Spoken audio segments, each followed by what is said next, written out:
Hello grand master Mallika விஜயகுமாரின் அன்பு வணக்கங்கள். இன்றைக்கி என்ன சமையல் பார்க்கலாமா? சாதம், கோஸும் சௌச்சவும் போட்டு சூப்பரான கூட்டு, சக்கரவள்ளி கிழங்கு வத்த குழம்பு. எவ்வளோ அருமையாக இல்லை? அதுக்கப்புறம் தயிர், நெய், இன்னும் நிறைய பொடியெல்லாம் கூட இடித்து கொண்டு வந்திருக்கேன். நேற்றுக்கு தான் பண்ணை வீட்லேருந்து வந்தேன். அங்கேருந்து வரும்போது மிளகா பொடி, வேர்க்கடலை பொடி எல்லாம் இடித்து கொண்டு வந்திருக்கேன். எல்லோரும் சாப்பிட வரீங்களா?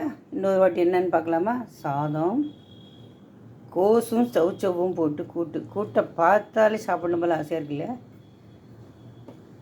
சக்கரவள்ளி கிழங்கு வத்த குழம்பு. அந்த வத்த குழம்புல அந்த காயை பார்த்தாலே ஆசையாக இருக்குது. மோசை தொட்டு சாப்பிடணும் போல் இருக்குல்ல? இது தயிர் ப்ளஸ் நெய். இன்றைக்கி கலத்து பருப்பு போடலை, இருந்தாலும் எல்லாம் பொடியெல்லாம் இருக்குது, ஊறுகாய் இருக்குது. சாப்பிட வாங்கோ.